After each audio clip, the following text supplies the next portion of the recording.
If you think your family has problems and that Thanksgiving dinners can be tense, I would like you to meet the Cox family. One daughter, Lori, is a triple murderer and is on trial for a fourth murder right now in Phoenix. Her brother, Alex, pulled the trigger in this murder and would be right there alongside her in the courtroom, accused of murder, were he not very conveniently dead himself. And still another brother named Adam is up there on the witness stand pointing the finger right at his sister from the stand today, calling her crazy and telling the jurors she's guilty. So yeah, your family's a cakewalk next to the Coxes. Cox is Lori Vallow's maiden name. But it is very hard to keep track of all of Lori's names because she's been married 5 times. Most people know her as Lori Vallow, and also know that she's on trial right now in Arizona, charged with killing her 4th husband, Charles Vallow, hence the name Lori Vallow. But 2 years ago, it's jogging your memory, she was also on trial in Idaho for killing her 2 children and the woman who was married to the guy that she was sleeping with. Still with the family chaos theme, most of Lori's husbands are dead. One of them is actually on death row for helping Lori to kill that inconvenient former wife of his in Idaho and those 2 children who were also very inconvenient. And family was the theme in the Phoenix courtroom today, where to make matters even more crazy, Lori's acting as her own lawyer. Again, it is a murder trial, and this would be her 4th murder if she's found guilty again. So picture, if you will, her own brother Adam gets up on the stand to testify against her, calling her every shade of crazy because of the cult that Lori was in when her husband Charles was shot dead. And then Lori gets up to cross-examine her own brother Adam and won't even call him Adam. Instead, she chooses to call him Mr. Cox. But you know what? I can tell you something. You are not stupid. I'm not stupid either, and neither are the jurors. Jurors are not stupid.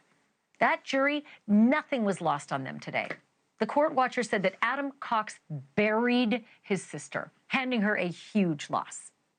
He testified today that he told his family right away that he believed his 2 siblings were to blame for this murder. Did it stand out to you that your brother, who knew JJ, would bring a loaded gun and extra ammunition to the house where JJ was running around? Well, I didn't know at the time. Yeah. You're saying afterwards? Yeah, you learned afterwards your brother killed him, right? Yes. And when we're talking about this conspiracy and things that are going on, did that seem odd to you that your brother would bring a loaded gun and extra ammunition in a unsafe way to a house where your sister's son, JJ, lived? Yeah, it seems extreme. When you were talking to your family after this happened, did you actually tell them that you believed that Lori and Alex had conspired to kill Charles? Yes. Why was that?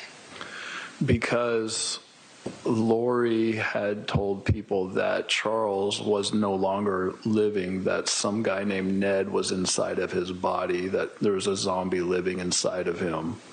And Alex didn't respond to any of my text messages when I was supposed to be with him. And he was at that house that morning.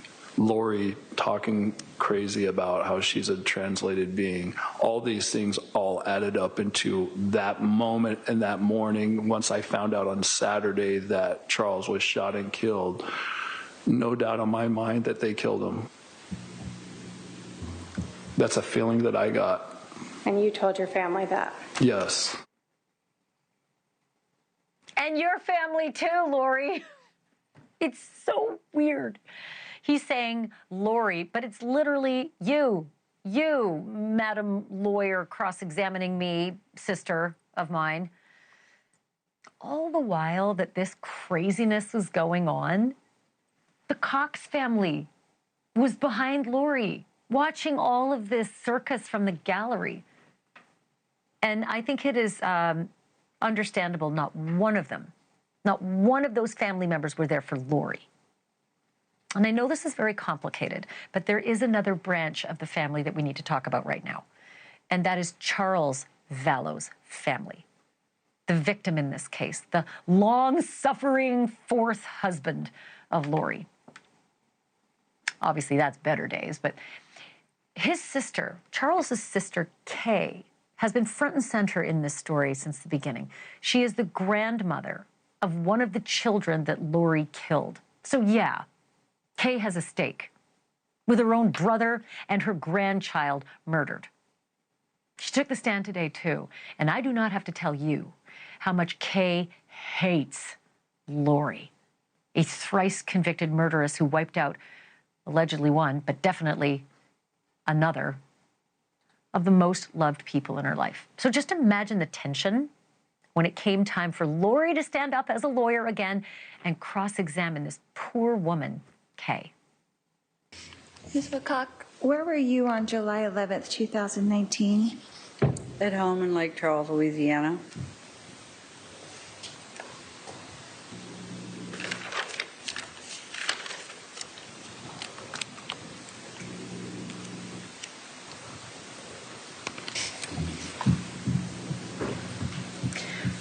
Were you aware at all of the relationship between Charles and Tylee?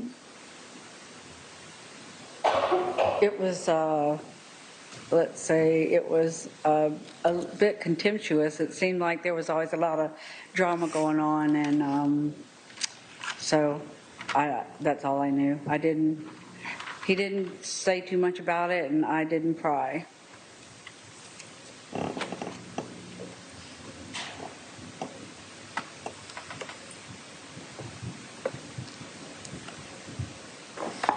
But you knew that there was some kind of contention going on with those two for a while. I can't hear you. I'm sorry. You did know that there was some kind of contention going on with those two for a while? Yes. Okay. And you weren't really aware of the events that happened that morning, were you? The morning of the murder? Of July 11th? No, I wasn't. Okay. Because you didn't tell me.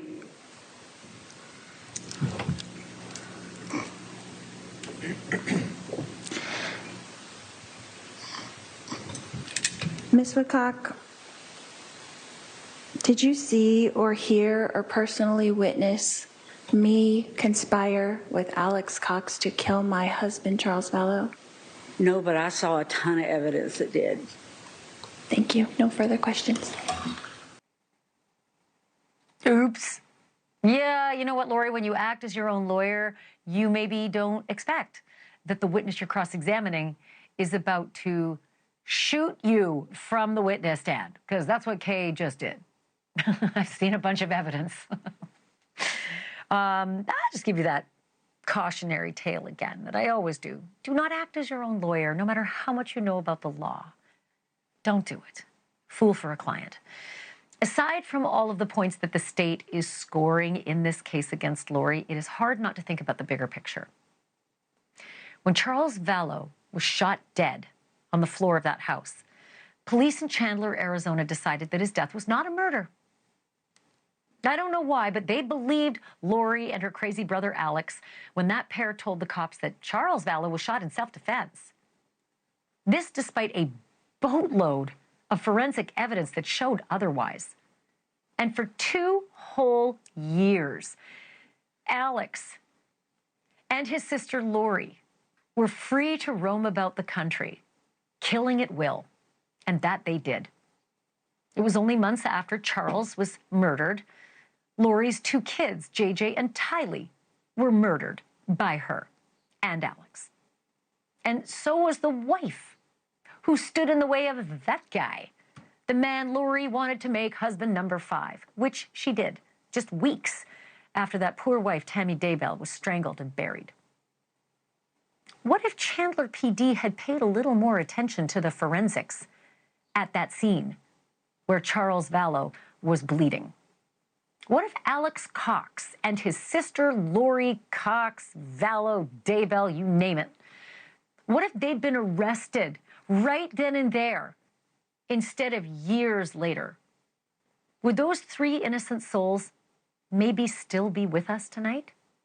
I'm joined now by Susan Hendricks. She's an investigative journalist, and she's the author of a great number of books. She was in court today. She's a terrific court watcher. Let's start with the court dynamics. I'm already so wound up about the fact that we're in this case at all. I feel like we should have been in this case 6 years ago instead of in a triple murder case and now this one. So let's start in the courtroom. The whole Alex Cox, Lori Vallow Daybell dynamic. Brother pointing at sister, sister calling him Mr. Cox. Tell me about the family behind us and the jurors and the reaction to all of that. Ashleigh, it's cringeworthy, but it feels like the only person who's not feeling this is Lori Vallow. Like she's so not aware, only aware of her own voice, happy with her own questions. The jurors are watching very intently, and this is one of the states, it happened in Delphi, Indiana, they can ask questions, they can hear too. But what I've noticed is they're keeping their eye on the witness on the stand. They're paying very close attention to the nuances here.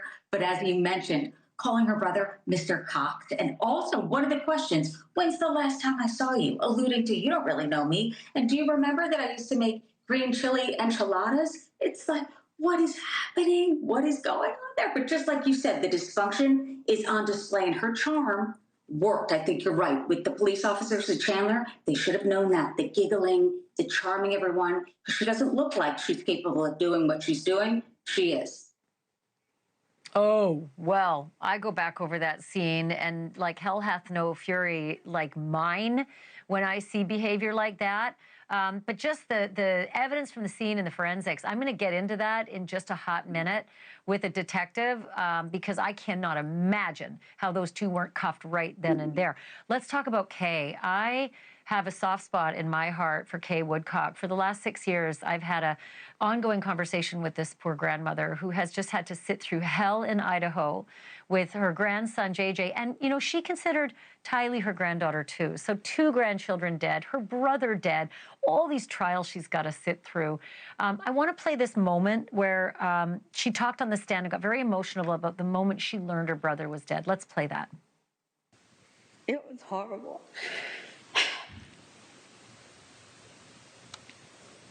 I have to call my siblings and let them know.